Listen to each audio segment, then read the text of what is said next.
And now, weighing in out of the blue corner, Josh the Pug Thompson. 100% agree. And on the other mic, he weighs in from the red corner, Big John McCarthy.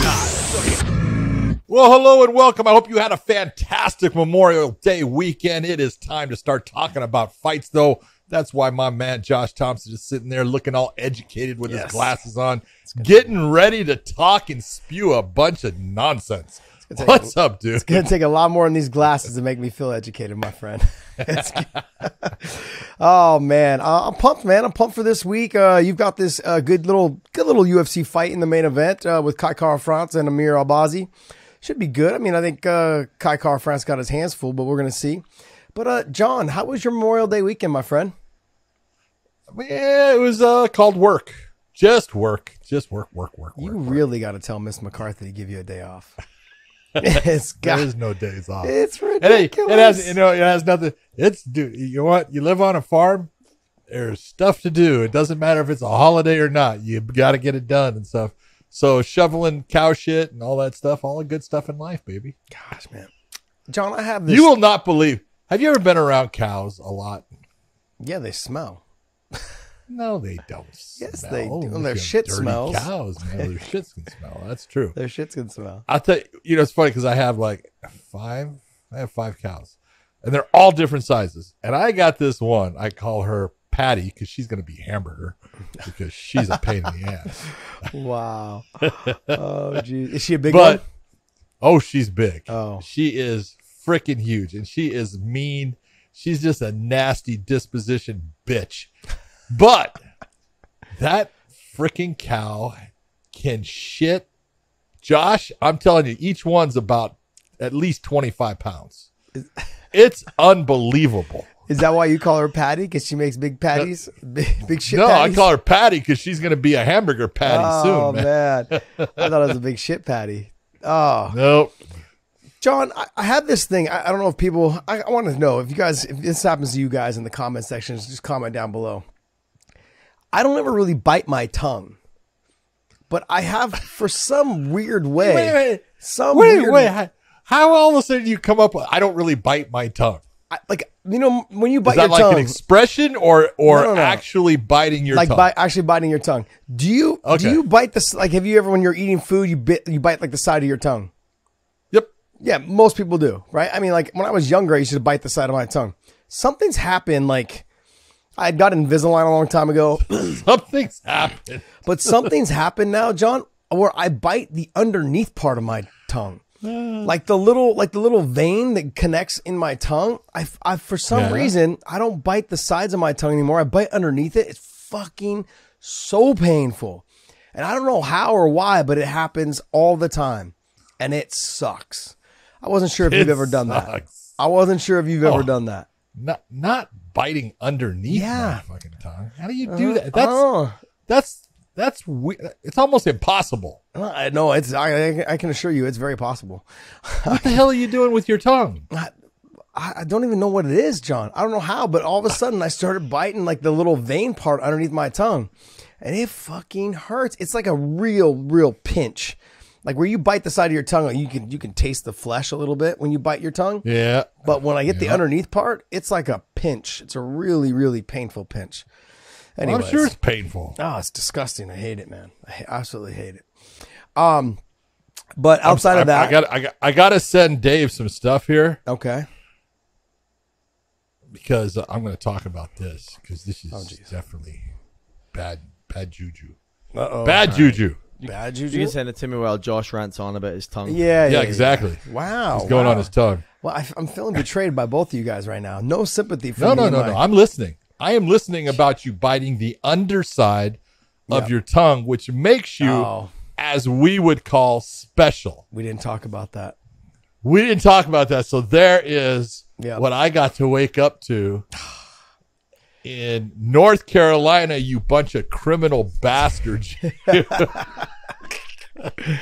Oh, man. It looks so beautiful there, but then little do we know, they've got thugs running around breaking into people's cars. If Dave goes to the next one, it'll show you exactly what it looked like on the inside when I frickin' opened the door.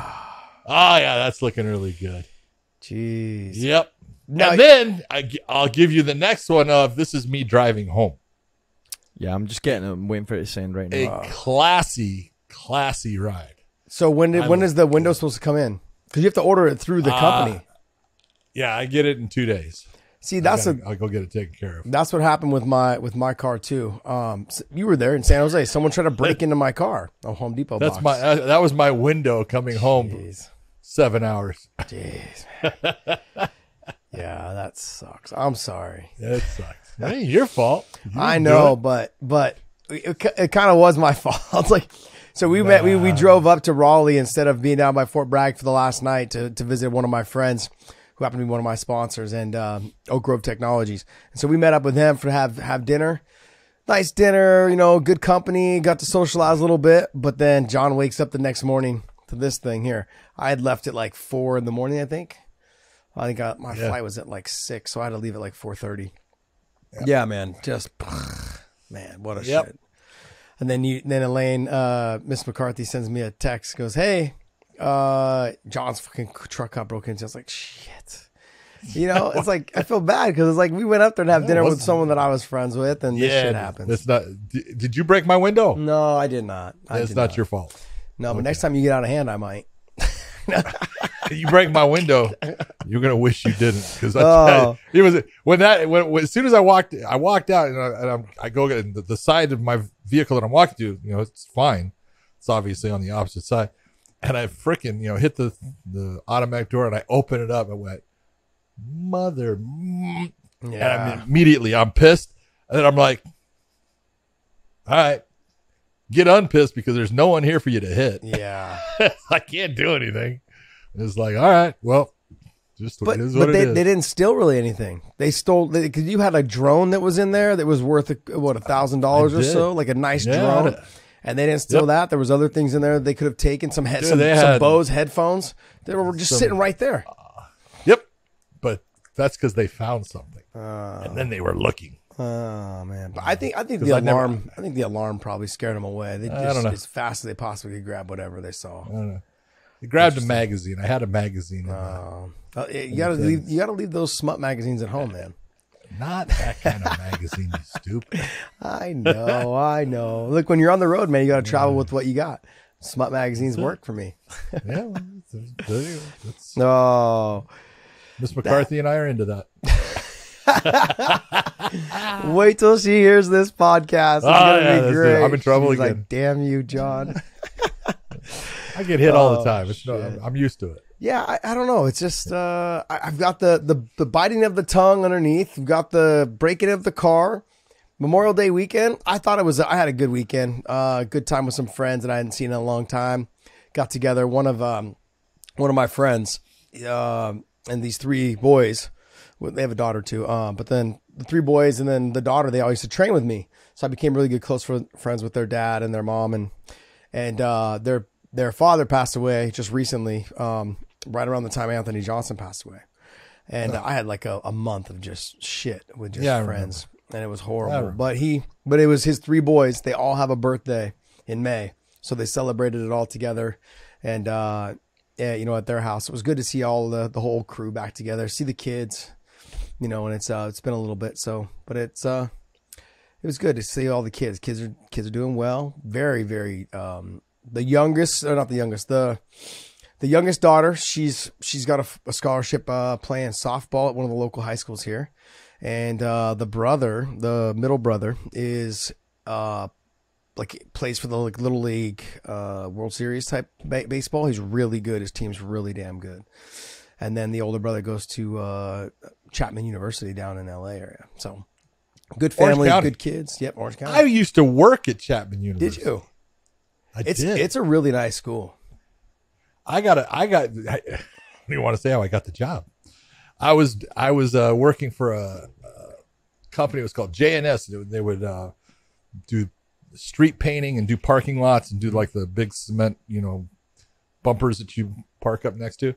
So I was at Chapman College doing a parking lot and dropping those cement things, and the head of security comes over. He sees me, and I was big at the time, no fat, and very muscular at the time. And he looks at me and says, "Hey, you want a job where you don't have to sweat like that?" And I go, "Doing what?" And he goes, "Just riding around in a cart being security." I said, "Absolutely." Got a job. Oh, man. And then that led to you being a police officer? No, it just, Yeah. I did it for a short amount of time while I was in between college things. Gotcha. It was good. All right, well, hey, let's get into this UFC card. Is there any other cards this weekend? There's no other cards this This is weekend it? now. There's a ONE FC, I think, from Lumpini Stadium in Thailand, but it's all Muay Thai. all Muay Thai. And people I've never heard of, so I'm not going to try to pretend like I know who they are. Yeah. Yep. All right, so let's jump into this fight. You got Kai France versus Amir Albazi. Good fight, man. Good fight, but I think Amir is going to be a little too much in the wrestling for him. Man, this is a hard matchup for Kai. Kai France has got power as a flyweight, which is something you don't see a lot of. You don't see guys that have that one punch snap where they can really hurt somebody, and he follows things up very well. He's good in the stand up, but his weakness is what, Josh? Oh, wrestling. Oh, Wrestling. And Mr. Amir Albazi is what? A pretty good wrestler. He's got some A skill. pretty goddamn good wrestler and pretty good on the ground. Albazi he's tailor-made to beat Kai France. I'm not saying that Kai can't win this, but it's going to be an uphill battle, in my opinion, going against Albazi. Albazi's good. He doesn't get enough credit for how good he is. Well, Kai France fighting for the title, right, recently? And then that was his last fight. Yep. Coming up short. And when you come up short, it depends on the motivation level. Like once you get to that title shot, and if you come up short, do you feel like you're starting all over? Does your training, like you're like, okay, look, I reached my peak. Like now I'm going backwards. Is your motivation still there? That's a question to be asked. The other thing too is that he's 24-10 is his record, Kai France. Are you starting to look at the terms? Do you start looking at that and going, hey, I've got 10 losses. Not him, but other people. I mean, like for myself, I would look at him. I look at Albazi, he's 16-1. You look at Kai France, who's 24-10. Kai France, he's very good on the feet. He's got good takedown defense. Not the best, but it's good. He's got good movement. He can mix up his striking. But Albazi can throw some big shots. He can close that distance. He can press it to the fence. He get the takedown, control the top position, and really make Kai France slow down. If he can slow him down, which I believe he will, it's going to be a really tough matchup for Kai France. And I think that the 10 losses, you start looking at fighters that have lost 7, 8, 10, 12, whatever it is. I don't want to say that they have accepted losing, but I don't think he's at that level of accept. I don't think he's there yet because he's still relatively young and still really good. But is he able to refocus after losing the chance of winning the title and regather himself and create a second run at the title? Is he able to do that? We're going to find out in this fight. Has he made any adjustments? How does he plan on keeping this fight on the feet? Is he going to look to circle and move, stick and move? Is he going to, if he tries to load up and land, it's going to be easier to take down? He's got to look to stick and move. Yeah. He can't be in a grappling match with Albazi. Can't do it. But he also can't afford to set his feet and throw hard. He's going to have to touch. There's a difference between touch. With guys like him, though, he's got the power. But if you can't sit down on your punches, do you have the power then to finish Albazi? But maybe the whole point is you don't try to get that one punch finish. You just keep making him pay, which slows him down, which then allows you to set your feet and try to go for that big shot. You know what's crazy is that in this day and age in the MMA world, guys like Kai France, they're really good on the ground. They've got good takedown defense. But Albazi, even just having the wrestling, let's say he didn't have any submissions, just the wrestling alone and the instant pressure can really handicap a kickboxer. It doesn't really go the other way because a kickboxer can push the wrestler around a little bit by trying to put the pressure. But if he oversteps or overcommits, the takedown comes a lot easier. So the wrestlers, I feel like, always have the advantage. The jiu-jitsu guys always have the advantage, especially if you have someone who can wrestle and is good on the ground, like in jiu-jitsu wise. They can just post a stalk after you, make you fight a very uncomfortable fight, which makes you more tired. I would I'll agree with you and disagree with you because everything is about levels. There are guys out there that have had the ability to control range as a stand-up fighter, that they've made it very difficult on wrestlers because the wrestler can't get into that range because they're so good at their movement and their footwork and landing shots that just stop the wrestler from being able to get in on them. Israel Adesanya has made a career out of doing it. Conor McGregor at one time was making a career out of doing it. Yeah. And he did it actually less than Israel. Israel really had some good takedown, defense and great range control. But like you said, everything is about levels and how good, because you can take a look at, Khabib. Conor did a really good job of stopping Khabib in that first round with the takedown as far as his defensive wrestling, until he brought himself into that realm of, I need to strike you. And then all of a sudden it just started to, roll downhill for him, and that he couldn't stop what Khabib was doing just based on levels. His level of grappling just can't match up with that level of certain people. So it just depends on who you're against. I look at Albazi's one of the better grapplers there is in the flyweight division. That's going to make it tough because we've seen Kai Kara France do well with certain guys as far as when they're trying for takedowns, but again, different level with Albazi as far as his grappling. Well, Kai Kara France coming off of his loss for the title, does that put Albazi basically next in line if he gets a win? Well, Pantoja has got the fight. Yep. So you've got Pantoja, who's got the next shot at the title. But yeah, I think Albazi's right there. You're looking at the guy that he gets a win here. He's setting himself up for, I think he's setting himself up as the number one contender for that, whoever wins between Moreno and Pantoja, unless something really happens in that fight where all of a sudden they go to a rematch. Got it. Next fight. Alex Caceres against Daniel Pineda. Really an unusual co-main event if you're looking at it, because Daniel Pineda, we've seen him in a lot of different promotions. He's been with the UFC for a while now. He's gotten some great wins at times. Quite a few losses on his record. He's 28-14. Yep, 28-14-0. Well, Alex Caceres 20-13. So both guys have quite a few losses, but both guys bring it. And Alex Caceres has really become a fun fighter to watch. He's very smooth in what he does. He does a very good job of making his opponent fight his fight a lot of the time, and he's just getting better and better. And Pineda, you're looking at a guy who's getting older, but still able to turn it on, and he's trouble for everyone. I remember when he was in Bellator fighting Emmanuel Sanchez. Close fight. He lost it, but goddamn, the dude can fight.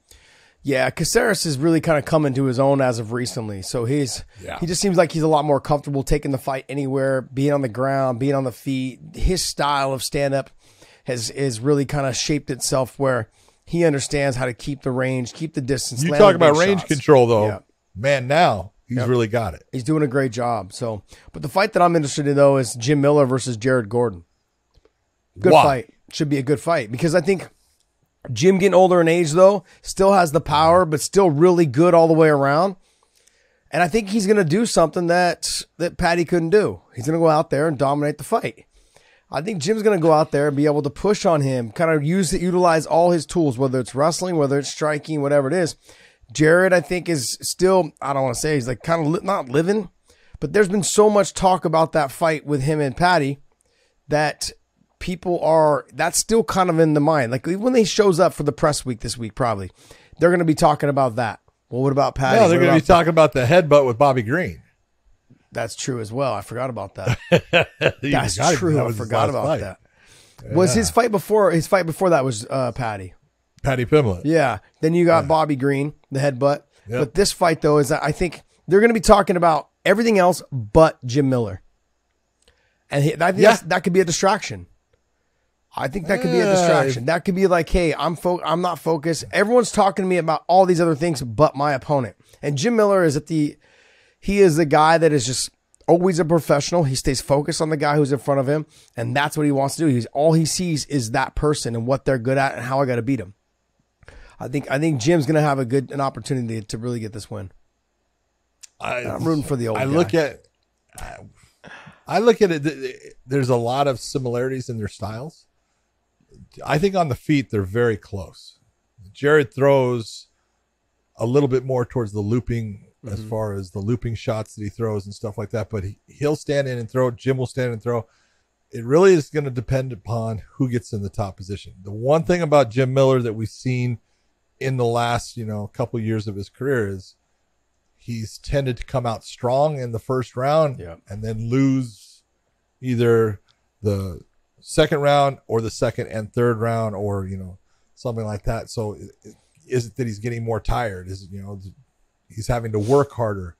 I think in the speed department, they match up here. I don't think that Jim is at a deficit in this where he has been in certain fights. So I agree with you. I think it's a tough fight for both. I think it's a good fight, a fight that both guys can win. I would give Jared. I would give Jared. George. I'd give him the speed advantage slightly, though. Slightly. Yeah. And I think that I want to see if Jim's going to wrestle a little bit more. Because, obviously as you get older, John, the wrestling is just it's for the birds. No one's trying to fucking wrestle that much. As you get older, you're like, man, screw this. It's a lot of work. Yes. And if I don't get the takedown, now I'm exhausted. Tired. Yeah, screw that. It's too much. So, but this fight, it excites me because Jim being the guy, he's got the most wins in UFC history. Yep. 35, 36, I think is what it is. And then another win. No, he doesn't have that many wins. In the UFC. Not in the UFC. Oh, no, not in the UFC. How many has he got?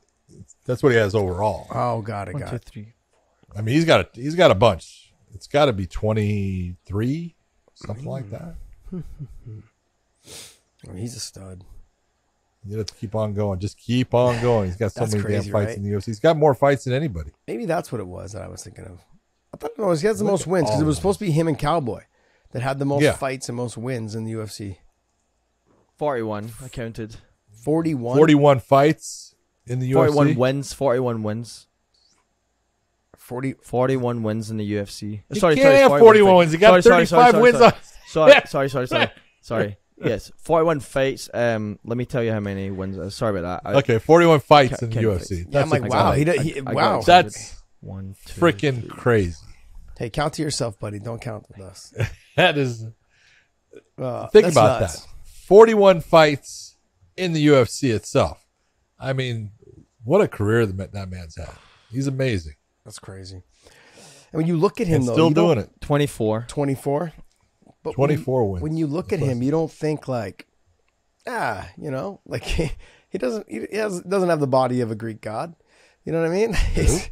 Nobody can fight. He's a fucking gamer and he can fight. He kind of reminds me a little bit, not the way he fights, just like his body type. Remember Spencer Fisher?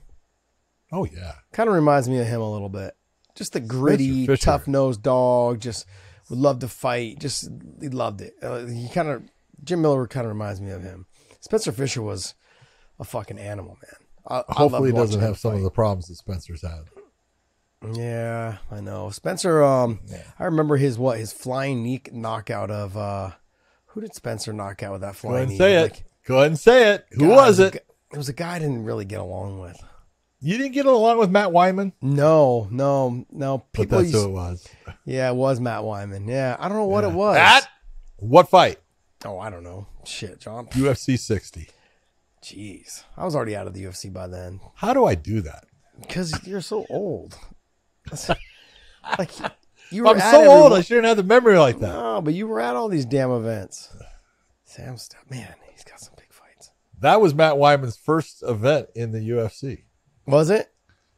Matt Wyman was winning the fight, right? He was doing good. Yeah. He was doing good. And he just walked right into that flying knee. I was like, holy shit. Yeah, that was the end. Yep, that was the end. Good stuff, man. Good stuff. Is this Spencer Fisher's record? Who's that's Spencer Fisher's record, yeah. Man, lost to Hermes, huh? He was a good fighter, man. Sam Stout, Thiago Tavares, Ross Pearson. Man. Dennis Seaver. Wow. Yeah. All right. Well, hey, next fight. Next fight, we got one of my favorites to watch. Tim Elliott going against Victor Altamirano. Look, I know that Victor is going to be the favorite in this, I think. He's the younger guy, all that stuff. But Tim Elliott's just a dog, man. He just comes to fight. I just love watching the guy. Funny dude. I'm not sure what has happened as far as where he's training at now, but just love everything he does, man. He's a good person. He just went through all this stuff on social media. Wasn't it him that like posted some stuff about his wife and his best friend and all this other stuff? Yeah. Man, and now you're fighting? Ugh. Just, I can't imagine. Like, ugh. Everyone's different, but some people need to have something to, focus on to get rid of all that. Maybe it'll help him. Who knows? I guess we'll see. It's man, it's just so much to take in. Like, especially, I don't know, when all that shit starts happening, you're like thinking to yourself, man, I'm thinking, is he really focused on this fight or is he just focused on the paycheck? But he is fun to watch, man. He's fun to watch get down. I mean, he had his fight. Gamer. Yeah. So, I mean, he's a gamer. He'll be there all the way around. I remember when he fought DJ and everyone thought he was going to get walked through. I was like, oh, man, DJ's going to smash him. And it ended up being a lot better of a fight than everyone thought. It was a great fight. Yeah, he had moments. He had DJ in trouble. Yeah. I was like, he had moments. That was kind of the first moment that people will realize that DJ was human a little bit. Because it's like, because where did Tim Elliott come from? So what it was, that was the tough season where all those guys were champions in other smaller organizations, right? Yeah. All the flyweights. Yep. That's where Brandon Moreno came from, Pantoja. All of those guys, but it was Tim had actually fought in the UFC before that, and then they got rid of him and stuff, and he went to different organizations. Became I think he was the champion at Titan. Yeah, it's either Titan or Victory or something. But he got back on the show, and he won the show, so which gave him the opportunity to fight DJ, and he had a great performance against DJ. He really did, man. I wish that they would do things like that more often, where they would bring back older fighters to do, like when they had the Matt Serra one with GSP, and just the guy knows how to fight. Like you had Chris Lytle, you had Matt Serra, you had you have the other fighters that had Pat Cote, Travis Lutter. Yep. It would have been, I like that process, because giving those fighters a second chance to get back in the UFC, potentially fight for the title if they win it. It's almost like they know what's at stake, and you're going to get good fights because they know how to fight. They were good fighters at one point, and they still are. They just need an opportunity and something to drive them a little bit more, something to really motivate them, get them out of bed. And if you dangle that carrot in front of them, man, those were some of the best fights. You had those guys just throwing down. I mean, Chris Lytle, man, he seemed like he was always in a fucking good fight. Chris Lytle was a tough son of a bitch. Yeah. Chris Lytle, man, for a full-time fireman. And that dude, he would box on one weekend. He would do MMA on another. The guy could fight. Yeah. He was just, he's doing a commentary for Bare Knuckle Fighting. Yep. With Sean. So he's doing good, man. He's a good person. He was a tough dog. But Sean who? Whitlock? Sean Wheelock. Wheelock. Yeah. Sean Wheelock. But he had one fight with, it was with Robbie Lawler. And they were just going out, and at one point they both just stopped in the middle of the fight and just started screaming at each other. Is this not the fucking best? Yeah. That's like, okay, you're both psycho, but it's awesome. Yeah, good guy. I remember his fight with Josh Koscheck, man. Koscheck cut him up real bad from the top position with just some elbows and some shots. He was a fucking bloody mess in that Koscheck fight. And when I talked to Josh later, he's like, it was fucking disgusting. He's like, I wanted to throw up. He's like, there's so much blood. He's like, it was in my face. I felt like it was getting in my mouth. He's like, ugh. That was Kenny Florian when he fought Sean Shirk for the title. Oh. And he sliced Sean Shirk open and then ended up underneath him the entire time. So it was just Sean pouring blood on top of Kenny. Kenny was just like, it was the most disgusting thing ever. He goes, I never in my life wished I'd never cut someone so bad. Would you put Kenny in the category of the best fighter who never won a title? Oh, a lot of people have talked about, where Kenny would be and stuff. And he was a good fighter. Yeah, Kenny he was was. he was solid everywhere. His stand-up, you trained a lot with Mark Delagrade, and his stand-up was good. It was clean. His ground game was a lot better than people gave him credit for. Oh, it's phenomenal. I mean, but you listen to people, it's like, oh, BJ Penn fucking choked him on Kenny. It's like, it was BJ Penn, you fucking morons. Yeah, they don't get it. I mean, Kenny Florian was really good. Every time I seemed to referee Kenny, he would win. But then he would get into those championship fights and he just could not find the win. But he was as good as, when you're looking at guys that did not win the title, yeah, he'd be right up there. Yeah, he's up there. I'm trying to think of who else. Top level fighters that were up there that never won the title. Never won a title. Yeah. Interesting. I'll have to think about that. We have to maybe do something like that. Break something down where somebody is. I like that. See which fighters that were right there that just never were able to grasp it. Oh, man. I look at Yoel Romero. I would say that. I mean, like, he's got an opportunity coming up here against Nemkov in Chicago. That's right. But he does. If he doesn't get it done then, I mean, oof. So. He's a physical freak. It's disgusting. I'm younger than him, but he looks unusual. He's very. I'm younger than him. Yeah, I'm younger than him, and he fucking looks like he's like a Greek god. Just like when I think of when I watched that movie 300, and they talked about the babies that like seemed like they were defective, they threw over the ledge off of a cliff. Yeah. He was like the baby that came out already with muscles and traps and shit. They're like, yeah, this is our fucking warrior. Yeah. I think of like a Spartan warrior. That's exactly what I think of is fucking Yoel Romero. I'm like, this guy, I mean, can you imagine being like, trying to fight that guy? Hell no. Oh. Hell no. Do you know he never lifted weights? Oh, I don't believe that. I swear to God, dude, everything is plyometrics, push-ups, sit-ups, it's so just crazy. Body weight movements. Yeah, I mean, I can see it, but I don't know how you build that type of muscle without lifting weights. I mean, he's just. I don't either. But that dude could build muscle sleeping. Yeah, no doubts about it. No doubts about it. All right, next fight.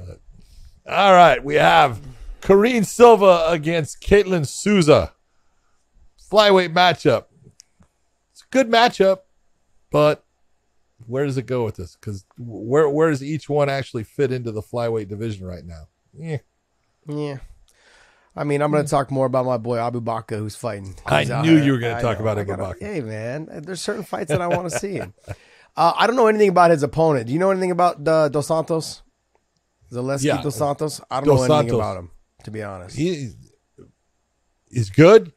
The wrestling could be the difference maker, but Abu Bakr doesn't wrestle sometimes. Yeah, I know. He likes to be in the stand-up. So, well, I mean, in all fairness, Habib was out here for his camp. Yep. So he was here being big brother, getting him going. I talked to Habib like before the Monday before we went to Fort Bragg. And I said, we were talking about, I was like, how come why are you back out? And he's like, brother, it's like, I love this. I got to be around it. He's like, and I was like, don't lie, man. Your wife said, get out of the house, man. You're driving me crazy. We've all been there. You've been here? Go away. Yeah, you've been here for a couple months now. It's time for you to leave. You need to get out of my space. So, but yeah, good for him. Abu Bakr, I know he's in shape. He's at a great camp. Physically, he's good. He's got great head. That's always sparring. The question. No, that's really that's the real question with Abu Bakr is, does he get tired? Because every time we've seen him have a loss, it's because he got exhausted. Yep. If he gets in shape, man, he's tough to beat. He's like the bully a little bit in the gym with some of these guys, man. He can just push people around. He can wrestle them. He can strike with them.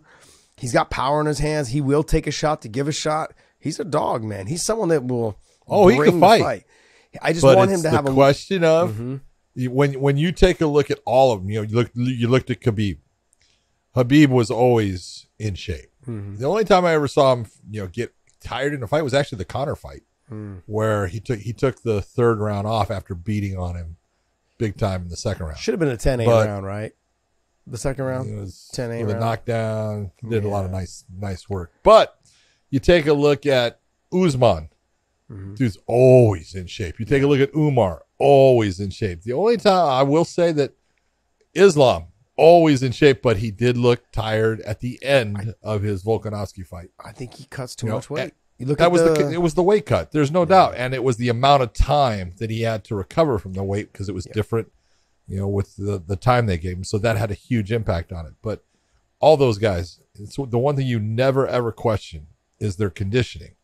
And at times, and it's been the time that I've seen Abu Bakr lose, was conditioning. Yeah. It was like he got tired. And when he's not, in that position and he's in shape, dude, he's a stud. No, he is.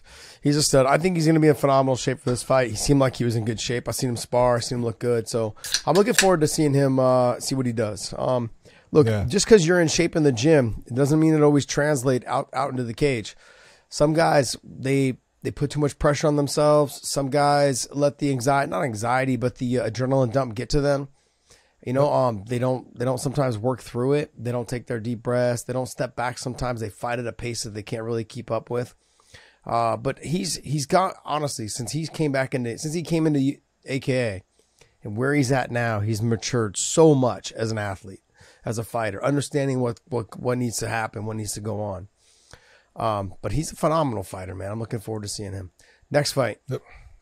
Johnny Munoz Jr. against Daniel Santos in the bantamweights. Johnny Munoz, good fighter. So is Daniel Santos. I really enjoy watching Johnny Munoz fight. He's clean. He's technically good, fast, sharp. Daniel Santos, good fighter, good in the stand-up, good on the ground. So this is a great matchup. I think both guys match up very well. Very evenly matched. 11-2 versus 12-2. Can't ask for much more. Yeah. Hey, you guys both have the same amount of experience. Let's see who the better man is that night. Andrei Arlovski versus Dontel Mays. There you go. Yep. John, I'll tell you what. You take a look, and Andre is he's reinvented himself so many times, and he's a different fighter now than he used to be. And he's a guy, he's a dink and dunk fighter now. He moves. He doesn't try for the big knockout. He just tries to touch you, and keep from getting into those firefights. Dontel Mays, big, but he's not real fast. They're going to be, close to the same as far as that. The people that present a real problem for Arlovski are people that can walk through his stand-up, which Dontel might be able to do, or people that can take him to the ground and do damage to him on the ground. This is a fight you can see Andrei Arlovski winning again. He's got a lot more experience than Dontel Mays. You know what's funny? There's an old story of the AKA gym where DC and Andre were working together. They were sparring together, training together.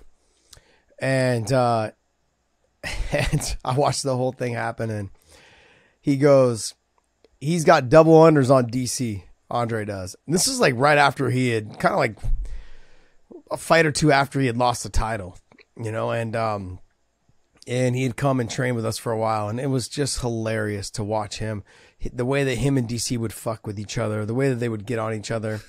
I mean, it was so damn good. But then the funny part was, so Andre gives the double unders, and DC, and he's like talking to DC, I'll take you down. DC's like, no way, son. So he literally belly to belly Andrei Arlovski without even holding the overhooks. Because Andre had held on so tight. So hard. So tight that DC just was able to throw him because he wouldn't let go. And so he went for the ride. It was so funny because he's like, hey, Hav, watch this. Boom, threw him. I was like, oh man. And then like a couple days later, this is the kind of person DC is. If you're ever out with him, you got to be very careful when you put down your credit card. So Andre, they're all having lunch, and Andre, picks up the bill or whatever, and he puts down, what's it called? Andre did this to DC. He goes, hey, he puts down $100, and the bill was like $28. And so when the waitress comes over, DC wasn't paying attention. Who put the $100 down? DC put the $100 down. DC puts the $100. Puts $100 down, but you still got to be careful with DC with your money, by the way. But no, so DC puts the $100 down. The bill's like $28. They went to like this little like. I understand. Keep the change. And Andre goes, keep the change to the waitress. I love it. And so the guy, Andre goes, and so the guy, DC goes, hey man, like, he's like, hey, Andre goes, you ready to go? He goes, yeah, we're ready to leave. He goes, wait, I'm waiting for my change. He's like, oh no. He's like, I told her keep the change. He's like, the bill was $28. He's like, I gave her $100 bill. DC walked up to that girl and asked for his change. Ah, that's horrible. I'm like, you're fucking kidding. Guy. Are you kidding me? Did he actually go up and ask for the? He did. That's bad. I'm like, bro, you're fucking. Sometimes you just gotta go. You got me. Oh man, that's ruthless. I get nervous, man, traveling because like some of the guys that we work with Bellator, I'm afraid to say my room number around them. Oh hell yeah! I'm like. Jake Hager was the one that kept doing that with me when I was in Hawaii. He kept charging stuff to my room, the bastard. Did he really? Yeah. Oh, he found out my room number. It was all of a sudden I was getting all kinds of charges from the bar. Oh no, I don't do that shit, man. When I look around every time I say, I go up and I need a key. Like, yeah, what's your room number? I look around to see who's there. I'm like, okay, it's good. It's 410, whatever it is. But man, that shit makes me nervous. Any other fights on here you want to talk about, John? I want to say Jamie Malarkey. He's fun to watch, and he is fighting a guy that's actually a good matchup for him. But Jamie Malarkey always brings it, so that should be a very good fight. Him against Naimov should be a barn burner. Good. All right, well, hey, that's going to wrap up our UFC talk for this weekend's fights. And Dave, you got anything else for us, buddy? Yes, the first thing we'll discuss here is this fight announcement. We have Aaron Pico versus Pedro Carvalho announced for September 23rd. And this is a little bit of a ways away, man. I'll tell you what, this is one of those ones. This is what's going to happen, everyone. So Aaron Pico against Pedro Carvalho. Carvalho out of SBG in Ireland. So when we do fighter interviews, Josh is going to listen to Aaron Pico. Aaron Pico is going to beat him, no problem. And then Pedro Carvalho is going to come in the room, and he's the most confident man there is in fighting. He's awesome. Yeah. And he's going to give all the reasons why he's going to beat him. And Josh is going to look and go, I think Pedro Carvalho is going to win this. There's not one thing that Pedro's going to tell me that I think he can beat Pico. He's not going to be able to get Pico down. And the boxing and the power will definitely go to Pico. The speed difference is going to be. Yeah, it's going to be a hard fight for Pedro. Now, I'm not saying that Pedro can't win. But I think I think Pico is coming to his own. Shoulder's good. He had a tough, gritty fight his last fight back. And this is another good step. And I like what Jackson Wink has done with Aaron as far as smart in some of the fights, when they're putting him in fights and where they're putting him in fights. This one being in Carvalho's basic backyard, since he lives in Ireland now. He's with John Kavanagh and SBG, so he's going to have the crowd against him. That's a good thing. You got to have those moments. You got to feel that, and everything is moving him that next step towards that title. And after this, if he gets a win, that title shot should be there. Yeah, you would think. I think. And then who's fighting for the title though? Is it going to be Kennedy? No one right now. Probably Kennedy, I think, because I know that Patricio's going to be fighting Kennedy. For that. You got Borch is there, but Borch is hurt. Adam Borch has been hurt. So you got Kennedy above him, below him, and then you got Pico below him. So it should be Pico and Kennedy if Pico wins. Yeah. Well, I think Adam Borch just had a baby also. Not him, but his wife. Well, so it's the new world, all these things can happen. Why is Pico fighting backwards if he won? He just wants to fight. Yeah, he just wants to fight, try to stay as busy as he can. Because right now, Patricio's going down to 135 to fight Pettis for the title there. So there might be a little bit of a holdup for the title. So you've got Jeremy Kennedy, who's going to probably wait out and see if Pico beats Pedro. And then probably Aaron, Pico, and Kennedy will do the rematch for that fight maybe. And then unless Adam Kennedy and Borch in a rematch. Or Kennedy and Borch, yeah. Borch coming off the injury, I believe, to his knee. And then he had to get it scoped again.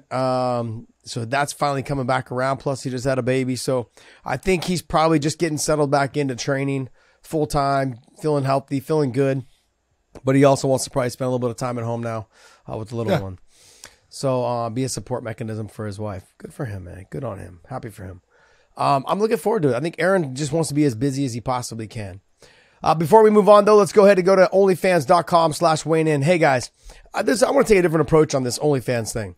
is I'm looking. I like the idea of what I want people to. We're the first, so we're breaking a mold right now in terms of us going to OnlyFans. Is one of the things that we're trying to get more athletes on there and more fighters, more representation on there, because we're trying to kind of change the narrative for them. Not just about their, the stuff that they hold and feature on their platform, but you've already got a lot of female fighters that are on there because there is money to be made there. But I would like to try to get some more podcasters that talk about sports, that talk about MMA, that talk about boxing, that talk about football. So let's try and get more podcasters on this platform as best as we can. I'd like the fact that we are the first podcast they've ever worked with. It lets us know that we're kind of trying to break the ground for new stuff, for new people to come onto this platform and kind of change the narrative a little bit. And also just let fighters know. Trendsetters, baby. We're trying to let athletes know there's money to be made on this platform. And if you guys are interested in sharing your techniques, sharing your training experiences, all that type of stuff can bring in a little extra cash for you on OnlyFans.com. If you guys go to OnlyFans.com/weighing-in, subscribe to our channel. And take a look at some of the extra content that we put out there and on there. But yeah, I'm saying this is going to be available for all other podcasters, of all other athletes and fighters. We're trying to get as many of you guys on here as possible, so then we can start building a community of sports and athleticism on this platform. And also too, if it's more male based, I want to make sure that we're starting to make a drive to make sure that people understand that men deserve equal pay on OnlyFans. That's what we got to do though too. Men deserve the same amount of pay as the females on OnlyFans. I want Paige Van Zandt. I'm just going to go out there on this one. No, they don't. I want Paige Van Zandt money. That's what I want. Show me the money. So, all right. Hey, that's OnlyFans.com/weighing-in. Subscribe to us over there. It is free. We do some extra content over there. So hit us up over there. What else you got for us, Dave? All right. Let's hop into this next one. Alexander Volkanovski and Conor McGregor going back and forth on Twitter, and Volk suggests a fight at lightweight, and McGregor asked him if he's afraid. So I don't know if McGregor can make lightweight. I don't think he can. What do you think about it? I think it'd have to happen at 70, John. Yeah, 70's too big for Alexander Volkanovski. I mean, I know he weighed more than that at one point when he was playing rugby and stuff, but carrying fight weight and fighting, and I know he has fought at welterweight, he's fought at middleweight, but when you're talking about fighting at the very, elite level, you don't want to put yourself in a position where you're giving advantages to someone based upon, I just want to have that fight. Look, I think that Volkanovski against McGregor would have been a great fight at one time. It's just not a great fight now. It's not, everyone's going to look, and I'm going to get yelled at for this one, but Conor has got to figure out what he wants to do, because Conor hasn't fought now in several years. All right. The whole injury with the leg thing and everything. Wasn't that last year? Take a look at no, it's been 2 years almost. Really? Yeah. Take a look. No way. John Dave looked that up. I thought it was like March or whatever last year. I think it's only like a year removed. Over a year now. July. It was like July. Coming July? up, I think, almost on 2 years. Yeah, it was July 10th, 2 years. Oh, ago. 2 years. Holy Hello. shit. Almost 2 years. Thank you. Wow. John was right. Well, and the whole point of this, Josh, is you take a look at he's doing things at times you look and you go, I know that you want to be back to where you were at. I know you do, but life has changed, and having kids and all the businesses and everything as far as your focus is not what it once was. And that's what made you who you are. And you got to figure out, what's important to you. Is it, coming down in weight? Because look, obviously he put on a lot of weight. Now, I'm not saying it was fat weight. He got muscular. He got, gained a lot of muscular size, but that's not good for fighting. To sit there and say, I'm going to be more powerful. Bullshit. Okay. You're going to have to lose most of what you put on there and stuff to come back to that point. And he's got to figure out what is it he really wants. Because this whole thing with, they have the Ultimate Fighter thing. It just started up, and you've got, Chandler on one side and you got him on the other, but I guess he just entered the USADA pool. Mm-hmm. So they're saying 6 months from now, that damn season of The Ultimate Fighter is going to be long gone. Yep. And over, in that 6-month period. And is it that, Conor wants to get back to being that fighter that he was?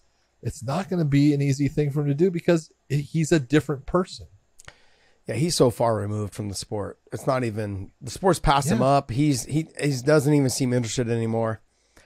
I mean, I was reading some of the tweets from Matt Brown. He's like, man, every time I see a post, you're either drinking, you look coked out, or you're all hopped up on sauce. You see him, doing stuff, partying and stuff. Hey, I'm 100% behind you. Go party, dude, man. You have earned it. Yeah. But what you're doing there is contrary to what you say you want to be. Mm-hmm. You can't be a partier and be the champion now. You've got to take all of what made you who you are and intensify it based upon you are getting older. All these things have changed. You have had injuries. It's just part of being, in the fight game. You can't have all those outside interests. You can't have that outside interference. Wow. It doesn't work. I don't know. Yeah, it has to do with his motivation. I'd love to see him back to what he was. But look, I think because when people have hit the peak of success, which he has in terms of the Mayweather fight really took him over the top. Then he had some good investments. He started the whiskey company. Then he sold it. That was another great turnaround on that. Now he's got the Black Forest Stout. Yeah, I think he's got a gin. He started a gin, I think, too, or something. Anyways, I thought he was. Don't tell me he started gin. Yeah, I think he did something. Anyways, but yeah, he's got like another, like you said, like a Black Forest Stout or something like that coming out. But anyways, he's distracted with other things, and it's okay, and I think that's fine. But for people and fans to be at home going, "Hey, I'm paying pay-per-view dollars for this," like. I want to see the real Conor. You're not getting the real Conor. The other thing too is is this going to be Conor's not going to be not the main event. So then they're not going to have What do you mean? Like against Chandler? Yeah, it's going to be the main event. Of course, he'll be the main event. Yeah, absolutely. Yeah. So you're going to charge a pay-per-view where he's the main event. There's no title on the line. Hell yeah. Yeah. So everyone else below you can't be fighting for a title then, because titles are always on top. Hold on. Do they have a main event with Justin Gaethje and Dustin Poirier coming up? There's a title on the line. No, that's not a title. Oh, you're hating now, John. There's the BMF title, buddy. BMF title. I'm all fine with the BMF thing, but it's really not a title because it doesn't. You don't defend it. It kind of is. Maybe they will. Maybe they will defend it. It's really not. Maybe they will defend it. But my thought is who are you going to have below him in the co-main then? It can't be another title shot because then that person's going to be getting snubbed for him being the main event. Yeah. I mean, now I'm paying pay-per-view dollars to see an older Conor McGregor fight an older Michael Chandler. And then who's the co-main? Well, Tough's just about to start, Josh, so maybe they're going to stick Conor and Chandler in the same card as O'Malley and then Conor hands a torch to O'Malley. And you're such that's a what nerd. Aljo was saying that they want O'Malley. Conor is in no way wanting to hand a torch to anybody. Yeah. And the other thing too is that if it's Aljo and O'Malley, then Aljo and O'Malley would be the main event because that's a championship fight. It's got to be. It would be the main event. So that's my point. My point is you're not going to have any title shots on a pay-per-view card. Whatever. It is what it is. I get it, but it is what it is. I don't know. It's going to be. It's going to be a good 1.5 rounds of fury from the two, Michael Chandler and Conor McGregor. They could put a title fight, as the co-main. They could. I'm not saying it's you're setting a precedence that is something you don't do in the fight game, but I could see them doing it. I mean, Dana has come out publicly and said we don't do that here. Back in the day, they were trying to do that, and I was like, nope, So who knows? Who knows? Who was the main event for UFC 200? Was that? I was literally just thinking the same thing. No, that's easy because it was DC. No, it was supposed to be John Jones and DC, but it ended up being Amanda Nunes against Miesha Tate. That's right. DC and Mark Hunt Brock and Mark Hunt is what I was thinking of. No, that was the co-main. Yeah. Yeah. But that's And how then that Daniel and Anderson Silva was. Yeah. Got it. It was supposed to be John Jones and who? DC? It was supposed to be John Jones and DC. Got it. All right. Well, hey, what else you got for us, Dave? All right. Sticking with the Conor McGregor stuff. So Hoodle thinks that the Edwards fight is a more winnable fight for McGregor than Chandler is. Do you guys agree or disagree, and why? Totally disagree. Totally disagree. I love Henry Cejudo. I think he's very smart when it comes to the fight game. I think he's got a high fight IQ. I think he learned something in his fight against Aljo as far as what time does and coming back. It's, fight speed and everything, because he was kind of like in that same, category of Dom Cruz. Oh, there is no such thing as ring rust. Yes, there's cage corrosion. And what happens is you're not used to the speed of things.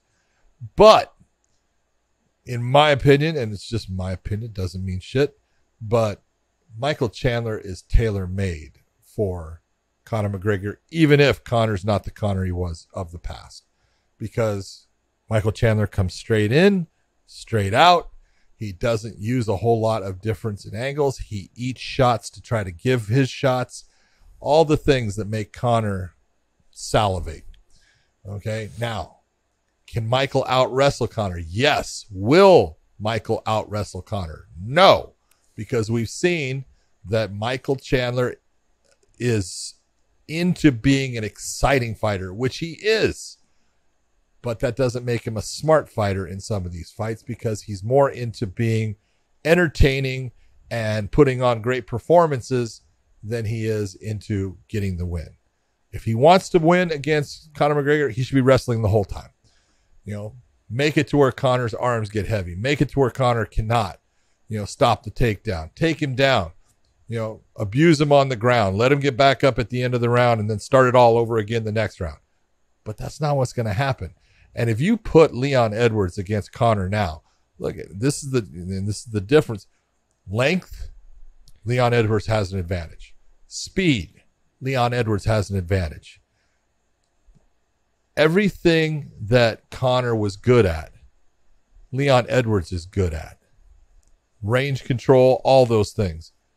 I don't think that Leon Edwards is an easy fight for Conor at all. I think that's a hard matchup for Conor McGregor to win, especially now. Leon Edwards walks right through Conor McGregor. He walks right through him. He's the first guy to take down Kamaru Usman. You think he's not going to take down Conor McGregor? Like, he's going to get that takedown. And when he does, he's changed his game so much. He's phenomenal on the ground now. Leon Edwards is. He's a good grappler. He's got good wrestling. He doesn't need to stand with Conor. He'll take Conor out of his own realm of being on the feet and dictate the pace. He doesn't have to. He can stand with him. He doesn't have to take him down. Yeah, he can do it on the feet. He's faster. He's longer. I think he's a little slicker than this Conor. If I would have said the Eddie Alvarez Conor, I'd probably say, okay, now I get it. It's different. That ain't him no more. The other thing, look, he's got a plate in his leg. He ain't kicking as much as people think he's going to be kicking with that leg. I got a plate in my leg. That shit hurts. It hurts. If they bump it, if they check it, if you hit the elbow at all, it's fucking painful. I mean, my first fight with Gilbert, I kicked to the body all the time. I broke it after that first fight. I broke my fibula and tibia or whatever it is, and I got a plate now there with 9 screws. I no longer really kick to the body. I had to make sure that it was so set up that I knew I wasn't going to kick your elbow, because fuck, that shit would drop me every single time. Even with pads on, I'd kick someone's elbow and it just resonated through my whole leg up into my hip. It hurt so bad. The plate gets caught between your skin and then the screws. It's painful, man. Extremely painful. So he's not going to be kicking like everyone thinks he's going to be kicking. It ain't going to happen. He's got a steel rod in his leg. He'll kick much harder. It's like, no. It is. It's going to be painful. He's going to kick less, a lot less. So now he's going to be a one-dimensional fighter, boxer. What he's going to find out is when he's in training, it's going to hurt, and then it's going to be the question: do I get this plate and these screws out? Yep.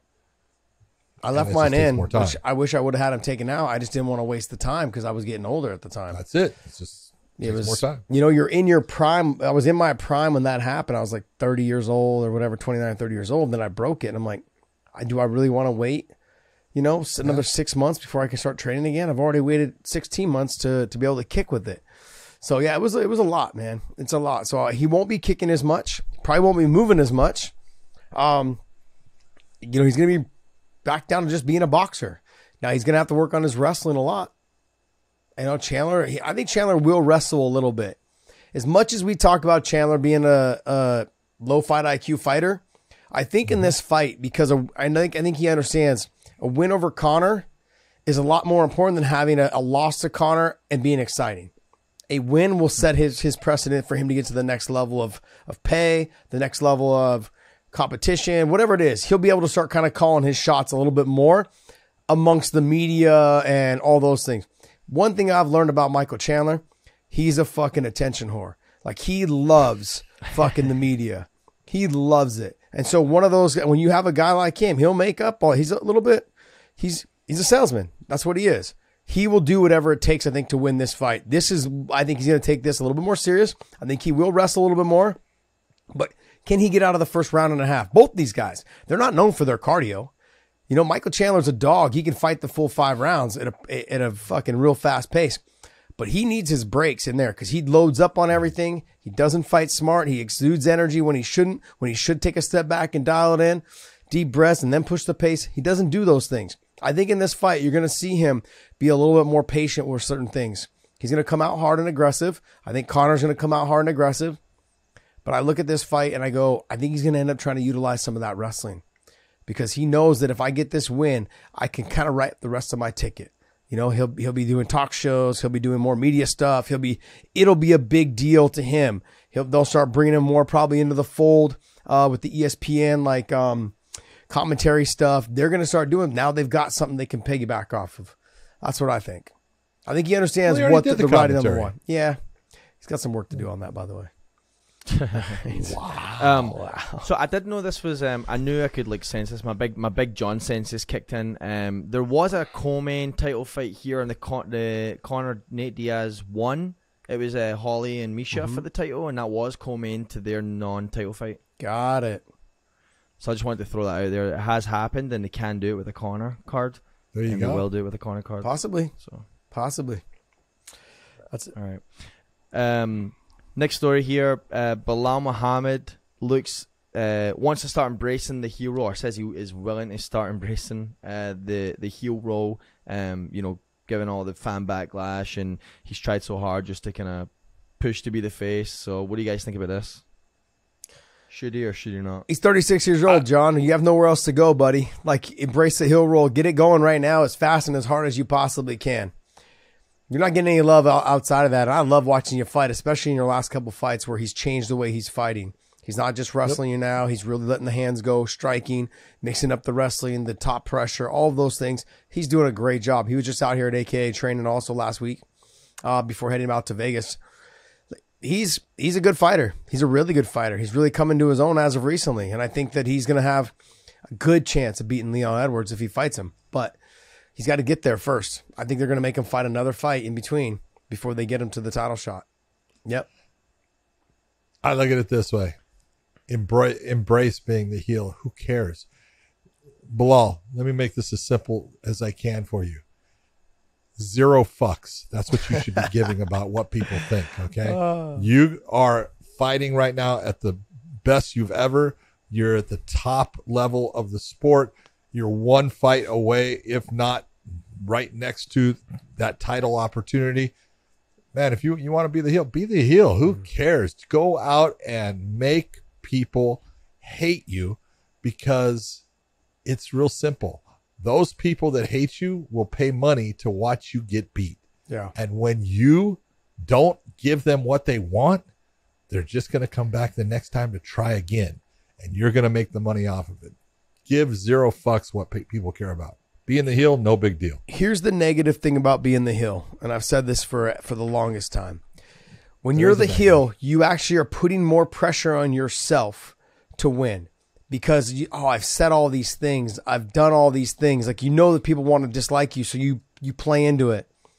So what happens if you do lose, that whole pack of haters comes raining down on social media. It comes raining down in the public. That's why you've got to give 0. Yeah, it's hard though, John. It's hard, especially when you're planning to be in the hill like Koscheck, right? Once he lost one, it became like he lost another. It's hard to get out of that. You see fighters that play the hill. It's almost like once they lose one, because they're riding high, it's easy for them to play the hill. Colby Covington, easy to play the hill when you're winning. As soon as you lose and everyone comes out of the woodwork going, I knew you were shitty, you suck, blah, blah, blah, then it's hard for you to get those wins again.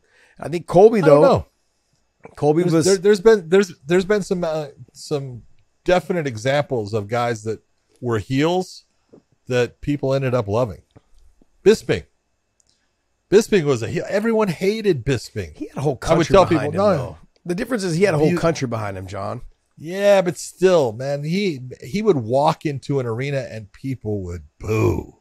I mean, it was crazy. Because he was a jerk on the show. On The Ultimate Fighter, he was a total jerk. Okay, but you take a look at his career and where he went with it and everything. In the end, people, they loved Mike.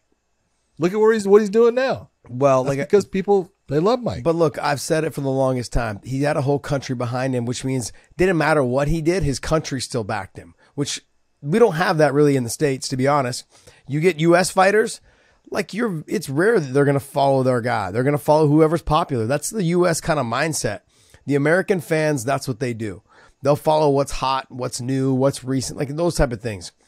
Yeah, Ireland's going to follow Conor to the death. You know, the UK is going to follow Leon. Going to follow Bisping. Going to follow. And we're in Ireland all the time. And how many Irish fans come up and say, "I hate Conor McGregor"? Yeah. Why? Why do you hate him, man? Yeah, he's done great things here.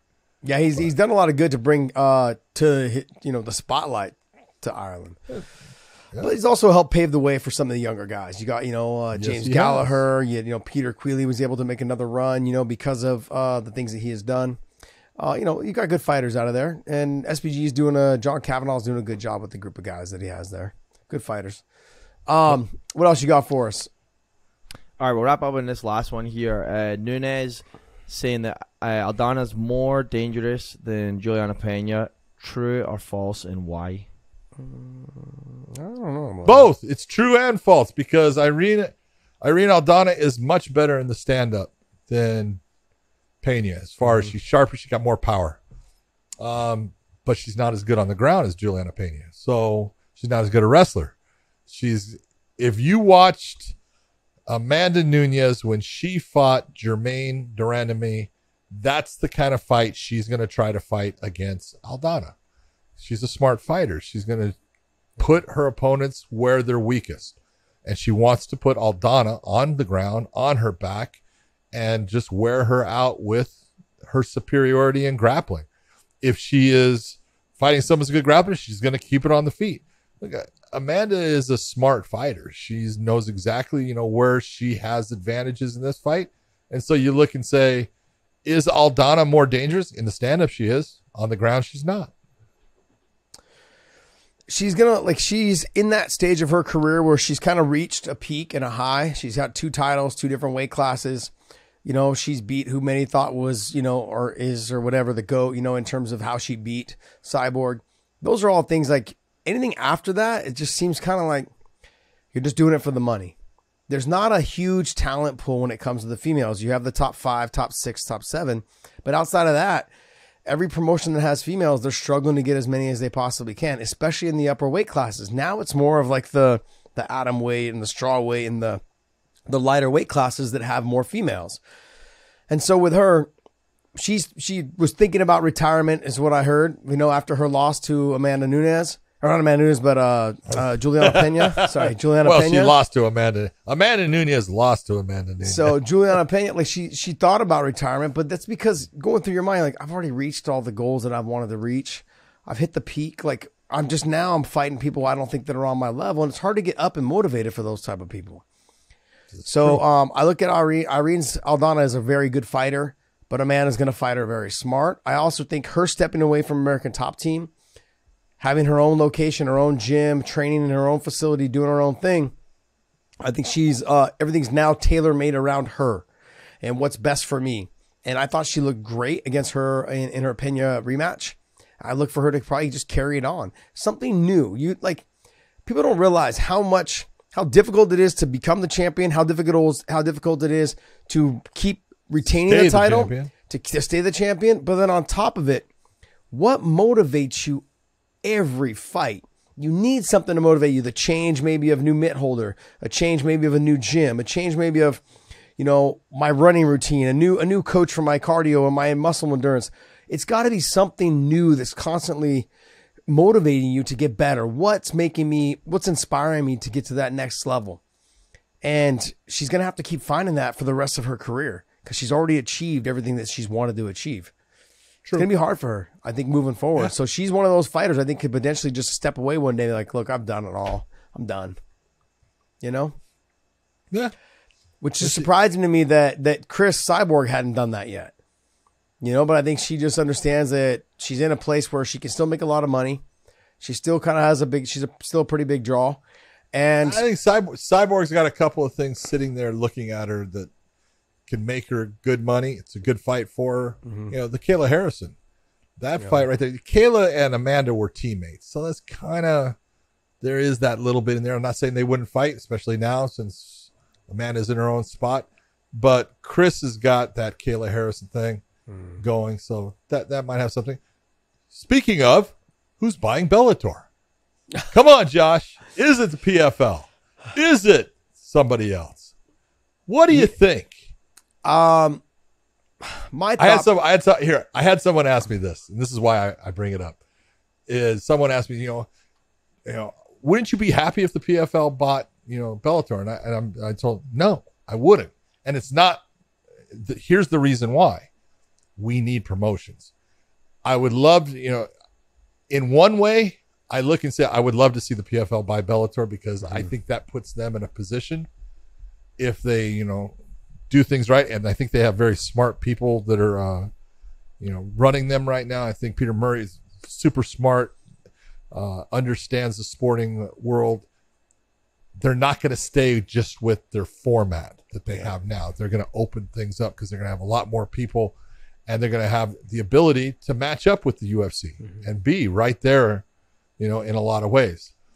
I look at it as a negative in that less fighters have contracts. Less fighters have the ability to be on the big stage based upon you can only have so many people.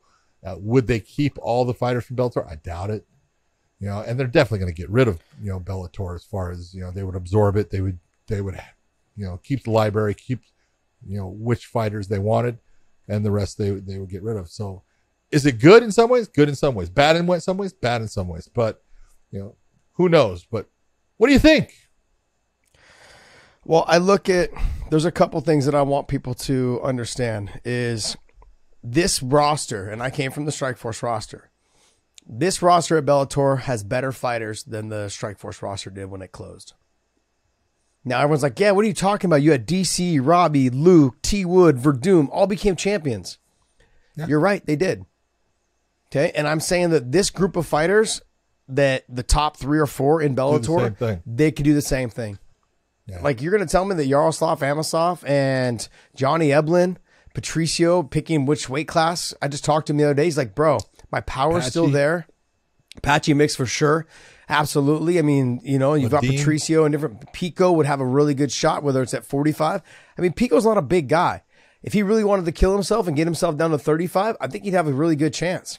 A really good chance. He could probably win it at 35, and then I know at 45 he feels real comfortable. He doesn't cut a lot of weight. He does cut, but he doesn't cut a lot of weight. He's not a big guy. And so when I look at the fighters, you got Amosov, Eblin. They're tailor-made for the group of guys that are in the UFC right now. Do I think it's good? No, I never think it's good when you close up a division, because I'll tell you this, not a division, but a promotion, is that there's 250 to 300 fighters on the Bellator roster. Yeah. If PFL was to buy it, they would literally take 20 fighters and then the rest would be cut. That's exactly what would happen. Yes. No. Absolutely. No. Yep. I'll bet you. How much you want to bet? As much as you want. Because I had a conversation with people that work for the PFL and they said, yeah, we only want about 20 fighters. That's it. And I've had a conversation with people at the PFL too. And they're not keeping them. They're not keeping them. They're not keeping them. I know people in the PFL that are in different countries right now. So it's just, look, the way that I'm looking at it, I say, look, if you're an investment group, because there's a couple that are actually on the hook right now that are seriously thinking about buying it outside of the PFL. Yeah. And as much as I've heard that it's unlikely the PFL will end up getting it, the other ones, if you're an investor and you're listening to this, or you're like anyone's like in the sport, this group is a lot better than the group that the strike. Not a lot better. There's more of them that could have potential to become champion in any organization, or that are already champions in Bellator. You have a pretty deep roster. What they need is the ability to sign more fighters and have more shows. That's all. The only thing that Bellator is lacking right now is instead of having 14 to 18 shows a year, they need 24, a minimum of 24 a year, 2 a month, guaranteed. Be able to break into new markets. You've got fighters that are from other countries that they've got a huge following. Why not hit those markets? We know that there's a ton of top level talent that's in Sweden right now that can be tapped into. We know in Amsterdam, you can go there now. I mean, there's plenty of places to go in the UK market, as well as maybe even hitting up Australia.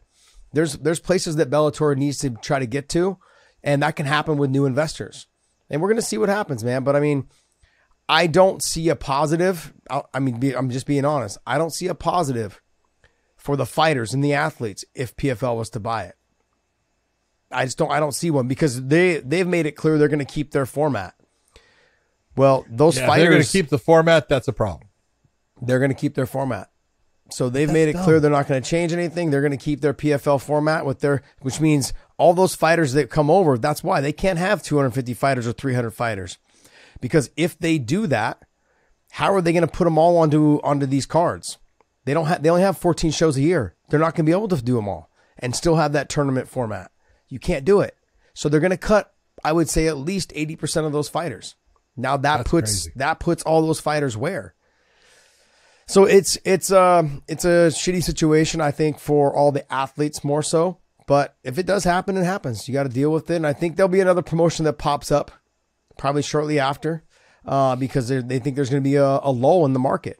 There'll be a little bit of a void that needs to be filled, and somebody's going to come in with some investors and really start to try and make a push. That's the way I look at it. I mean, you've got fighters on this roster. Like, you got Amosov 27-0, Johnny Eblin's 12-0. He's the champ. I'm like, these guys are good. Patricio, I know he's got some losses, 3 or 4 losses, but the guy's five losses. But he's beaten all the other guys except for one that had beaten him. He's beat all those other guys back. So who's that guy? Pat Curran. No. Oh, sorry. The wrestler, Joe Warren. There you go. The wrestler. Sorry, I get the two of them kind of mixed up a little bit, even though they're nothing alike. He never got to fight him again. No, he didn't get to fight him again.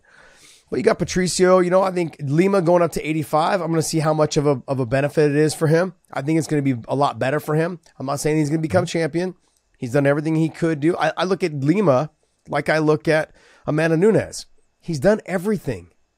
He's won the $1 million tournament. He's beat guys like Rory McDonald. He's had big wins, big knockouts, big submission wins. Hard to get up. It's hard to get up for guys. Now you go to 85. Now it's like all of a sudden these guys are killers, man. The younger generation coming up. Now I don't got to cut as much weight. I have the energy to go the full 3 or the full 5.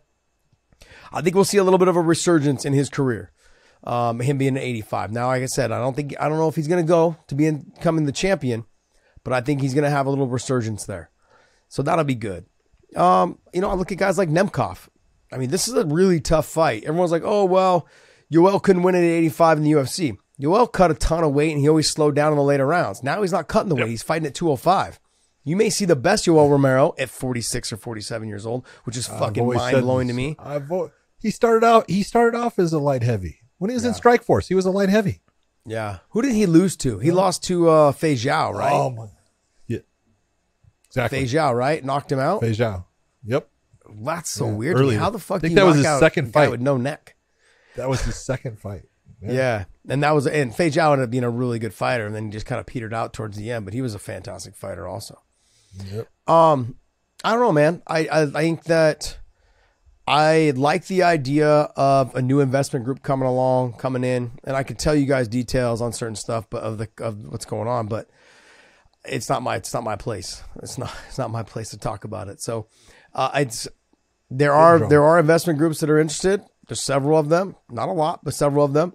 And then you've got the PFL, who is trying to put together some money, and trying to see if they can get it together. But I think in PFL, they're already $200 million in debt with their company. Now they're going back to try to get some more money. And now you're going to have to buy these contracts because some of the top level fighters in Bellator, man, they have some high end contracts because they got to pay more because they're in competition with the UFC. They're in competition with ONE. They're in competition. So if you want the best fighters to come to your organization, you got to pay a little bit more guaranteed money. Yeah, but so the PFL is used to that. No, I get it. I understand that. But that. If you're going to an investor, this is where I want. If you're going to an investor like someone that they've been going to PFL, I've already given you $200 million. You've spent it, and now when I buy, I give you another $200 million to buy this company to bring in their fighters. Those fighters now you have to buy their contracts, and if you buy their contracts, each one of those fighters is making a certain amount of money. Cyborg, AJ McKee, Patricio, Johnny Eblen, they all just re-signed. Yaroslav Amosov, all of them just re-signed for pretty damn good money. So that's a big, now not only am I paying this much money for it, I'm also having to buy all these contracts of people that are my champions or they're my number 1 or number 2 guy right behind the champion. So it's something that they're going to have to consider. And then you're going to put me in a format where I'm going to fight 3 times real early. I mean, they're going to be making triple what the winner of the tournament gets. So not only am I giving you the money to buy the company, now I'm going to have, I know. It's a lot though. There's so many working ends of this thing, that people don't realize. And for all the fighters that you release, you're going to have to pay them out. If they're coming off of a win, you're going to have to pay out their contract. How do you release them? No, you're not. I have a contract with you. Excuse me. Most fighters' contracts are open-ended in the fact that I can release you at any time. I don't owe you. If I release you, it's just like the UFC. The UFC. This is why when people, they sign an 8-fight contract with the UFC, I'm going, why are you doing that? They can release you after the first fight on that.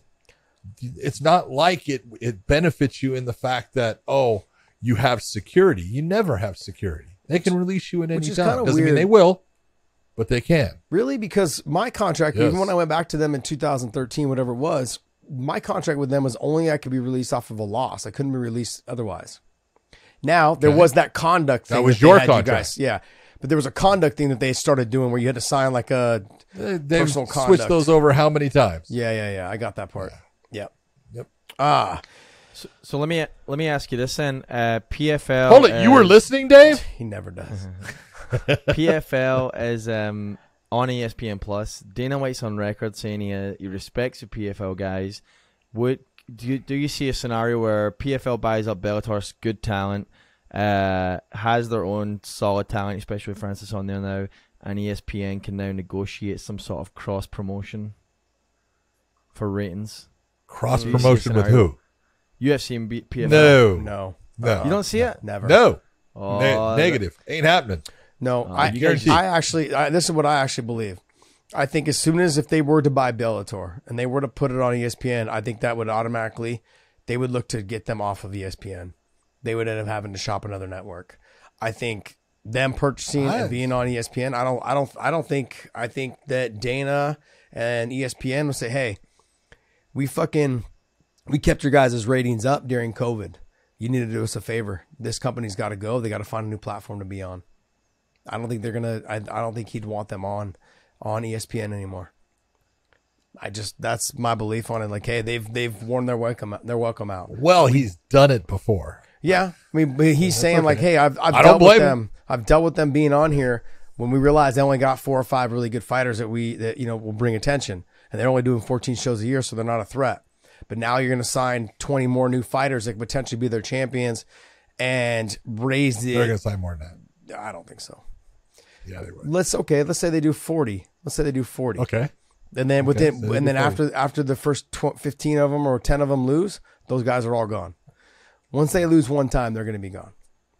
Yeah, if they're only doing 14 shows a year, they don't have the space to do more. I admit, if they stuck with that same format, but you can't stick with that format. They're gonna watch. Not if you're buying this. No way. Well, then they better go to those people in Saudi Arabia with a better business plan. Then think about this. How many times have you? It's no different than what's the Dana White Contender Series. Mm-hmm. Okay. What is the Ultimate Fighter? What is, UFC Fight Nights? Those are all lesser shows because you have your main and you have the same as what Strikeforce had, Strikeforce and then Strikeforce Challengers, right?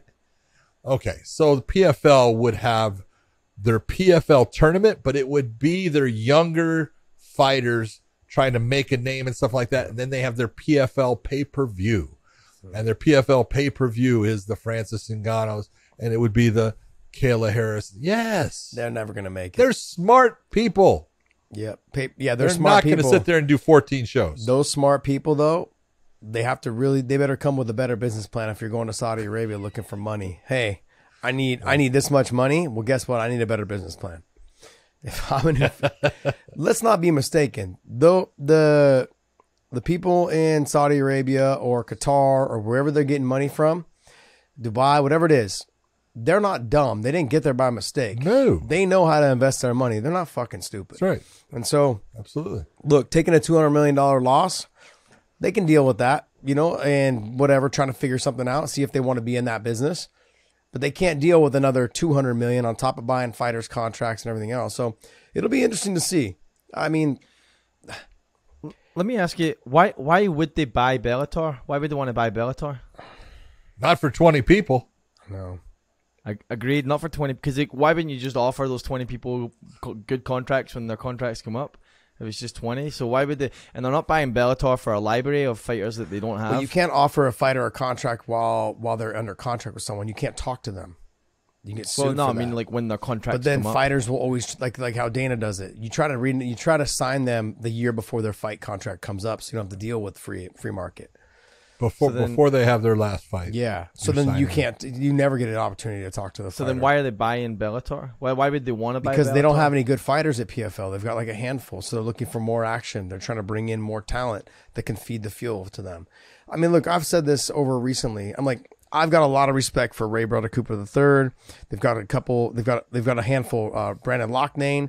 I like Bubba Jenkins. I know there's a lot of good fighters. Chris Wade. There's other good fighters in there that I'm missing off the top of my head. There's great fighters in there. They've got I'd say probably a good 10 really, really good fighters. But they keep running the same gauntlet every year. It's the same fighters in their tournaments. We're seeing rematches over and over again. They need to bring in new talent. Well, there's not enough new talent out there to bring in for people to be attracted to. You can't just sign someone off the street and go, yeah, that guy now is going to be in the tournament. Now, no one cares about that guy being in the tournament. You bring in someone from Bellator who's the champ. Now he's in the tournament. Now that brings a little bit more eyeballs to the tournament. They're going to have to change it up. I agree with John. And I said this with the person I was talking to. They're going to have to change up their format and their business plan if they're going to make this work. I just don't think that they're planning on doing that. And I've been told they're not planning on doing that. They're going to have the same format with the same thing. I'm like, wait, you're going to pay these guys this much money to be in a tournament and they're going to fight at least 3 times or twice and possibly 3? Like, you're going to be paying a lot of money to these guys. And girls. You know what I mean? In a very short span. Yeah, in a very short span. I mean, that's a lot of money out in your first year of owning this thing. I mean, if you try to make it pay-per-view, what did they do their first pay-per-view? 8,000 views? Yeah. Wasn't good. It's not good. It's just not good. I don't see, if I'm an investor, I don't see it happening. If I'm someone who's already in on the PFL, right? I've already invested all this money. I don't see them being able to come up with it doesn't mean, but they don't have to get an investment from somebody that's already invested. Yeah, that's true. They can go other places. That's true. That's true. I mean, I look at I look at the other investors that had put in bids, and I think that there's a good chance that one of them may kind of surge a little bit more. But we'll see though. That's surging. I think so. Surging. So then is the purchase more less PFL wanting to buy Bellator and more Bellator just wants an out for their investors? Is that like what we're looking at right now? An out for their investors. I don't give. Well, they don't have any investors. Their investors is Viacom. Viacom owns it 100%. Bellator is owned by Viacom. Yeah. So Viacom just has no idea how to run a promotion. So they're like, why are we having a promotion when Yeah, It's so really so not that's our more so business what model. more so what I mean is No. is it more on the side of somebody on the Bellator side just is trying to get money and get rid of this thing versus PFL really wants to own Bellator? I don't think so. It's more of they were looking, I think, for a partner is what I've heard from everybody. Not people that really work for the promotion. I've heard from investment groups that are actually putting bids on it. They said, yeah, they're looking for a partner. We're interested in being a partner. We'd love to join with Viacom and see what we can do to help bring more publicity to Bellator. So we'll see if Viacom takes that. You know, I mean, they want to be an investor in the Bellator family or in the Bellator business and in the fight business. These other investors, they own other things, you know, other sports companies, other franchises. They own all these other things as well. They just want to be more, now they want to kind of get into the fight industry. They see there's money to be made there if they do it right. They think they can do it. So we'll see. There's several of them. I think there's 5 or 6 people that have put bids in, and we'll see what happens. I mean, either way, I don't think ever getting rid of a promotion. I think I love when like Shark Fights was around, Titan Fights, Cage Warriors, all these. I love, you know, LFA, all of them. It's good for every fighter to really get an opportunity. King of the Cage, Gladiators back in the day. WC used to be, you know, a smaller show also. It's good for fighters to have a place to go, to really test themselves, to get an opportunity to fight everywhere around the world. It's good for them. And so having less promotions is never good because there's less ability for fighters to. Well, you can take a look at the UFC, and this is part of why people, you know, there's lawsuits against the UFC over monopoly. You know, being a monopoly, and that's one of the reasons, you know, the UFC would never think of trying to buy the PFL. They can't. It's legally, it's going to screw them. But you take a look at, you know, they did absorb the WEC. They bought the WEC. They did absorb and buy Strikeforce. They did absorb and buy Pride. They did absorb and buy the WFA. I mean, there's a lot out there that they just, you know, and every time that happens, you have a promotion that it's good in one way that you bring those fighters into one realm so you can see the matchups. It's great, but it's bad as far as other fighters now not having a place to, you know, be able to perform, to get paid, and to have a home. That makes it tough. Yep. So then why do you think UFC comes in? Sorry, I know you're trying to close this out. No, you're right. Why do Go you ahead.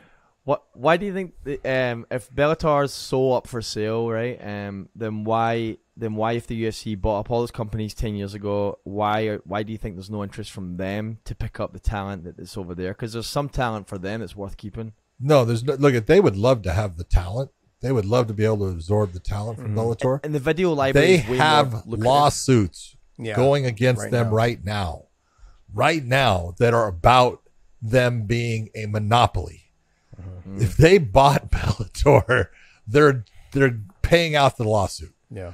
You know, you're paying out the money for Bellator. They can't do it. You know, they're in a position. It's like, we would like to, can't do it. Yeah. Not going to do it. And don't blame them. They're being smart. You can only do so much. They bought so many different promotions that it does make them look like a monopoly, but they can sit there and say, oh no, look there's the PFL out there. They're big. There's Bellator. They're not going to do anything to try to lose another promotion out there. No, I really know believe they're the number one. I really believe that they, like, if it was possible to make it look like they're working across the board for other promotions, what they did with when they did the trade with DJ and Ben Askren, I thought that was a great idea. It let them know they're willing to work with other promotions, and let everyone else out there too, that with the lawsuits and everything else, say, hey, we're not here just to like show that we're the best. We're here to make business transactions. We're here doing what we can. We're interchanging with other promotions. I would love to see Bellator do some more changes, some more trades. You know, there was potential of a trade with them, you know, back in the day that was supposed to happen that never came to fruition, but that was going to be a big trade. Would have been absolutely fucking awesome, but it didn't happen. And so I think that if something like this was to happen, I think I'd like to see the investment group come in and just see what they can do. See how many more shows. You have to have a minimum, I believe, 22 to 24 shows a year if you want to even make a dent. Because if you're gone for longer than a month, if you're just doing one show a month, it's hard for the fans to stay up with you. You know, we are so used to the swipe right, swipe left, or swipe up, swipe down stuff that we're used to those 5-second fixes. Okay, something new, 5 seconds, something new, we're used to that.